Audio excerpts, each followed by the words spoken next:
So hey guys, just a really quick one. Just about a few things that came up on the Extra Time podcast on a section late in the show on Sunday night, following that another defeat. Of course, let's not go back into that. There's a few things that came up with. We have obviously our regular fans on the show that are there the whole thing, and then we have people that can phone in. And we had one of the guys that phoned in said a couple of things that I think people have been talking about, and saying that, sort of inferring that we've said that. We like to verify everything after the fact and stuff like that. There are three main points that I'm going to cover off really and give you my thoughts on. The first one is Vitor Pereira. It was alleged that he hadn't been going or travelling with the players to matches. We've had, since that went out, three different verifications to say that he did, and he has been travelling with the players. In fact, they didn't go on the coach to Sunderland or Newcastle. They actually flew, as you'd expect. And from someone that was on the plane, Vitor was definitely on there with the players. So from a verification point of view, I think that's as good as it gets, that he is travelling with the players. That there does seem to be no substance in the fact that he isn't. I'm sure that the individual that came on with the best intentions on that one, but it seems that that one's not actually factually true from what we've managed to find out since. The other one is about Vitor Pereira. The players are not playing for him. I mean, you can argue the fact, anybody can argue the fact, because we're not winning. And obviously there has been references during that podcast to Jose Sarr and Andre. So there could be some substance in that. But obviously we do know that there was, Vitor Pereira has talked about Andre two or three times in a press conference. He made the point about that players need to earn their right to play in training and not just expect to play. And I think that's a fair comment from the manager, really. I don't think any player should have an entitlement to just start in the team.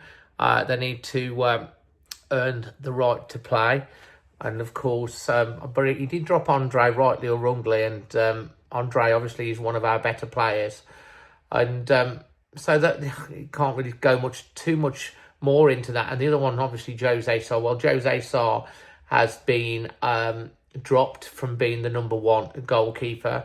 So look, players that aren't getting in the team and players that aren't playing, that, you know, any club, any team, it doesn't matter whether you're a Sunday League team or a Premier League team, the players are going to want to play. They want to play. But if you've got the shirt, you know, and the manager picks a spot, it should be up to the manager. So, like, it's always going to be an issue. Doesn't matter whether you're Pep Guardiola, you know, or Vitor Pereira. Those are decent problems that you want to have, and you have to manage those things. So I haven't seen a team personally that don't seem to be playing for Vitor. They seem to be together on the whole, generally with Vitor on the pitch. Obviously, at the end of the game against Sunderland, the fans made it known then that they're not happy. And there are people that are rightly questioning, after 178 days without a league win, Vitor Pereira's position. And obviously there's fair to question as well why he was given a 3-year contract when he was given a 3-year contract. But I don't think anyone can say that Vitor Pereira isn't trying to do his best. And obviously the next game is against Burnley. And the other one is that the club is actively talking to people about a sale. I don't know anything at all about that, other than what is hearsay or what people say.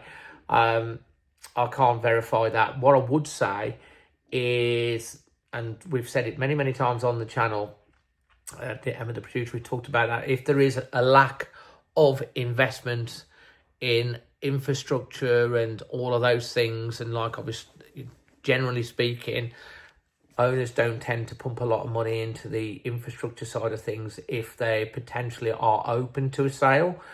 No one can argue that Fosun haven't spent money this year yet. They brought in a lot of money. I think they spent about 10 million above that. They'll probably spend more in January. But are they open for a sale? Are they looking for investment? I'd say if someone comes in with a 450 to 500 million pound bid to buy Wolves, they would seriously listen to it. I think if some people, if they manage to get a 20% stake in Wolves from investors to be able to do infrastructure work and things like that on the stadium, they'd probably take it. Does it mean that they're actively trying to sell the club? I'm not sure that is the case. It is next year Wolves' 150th anniversary.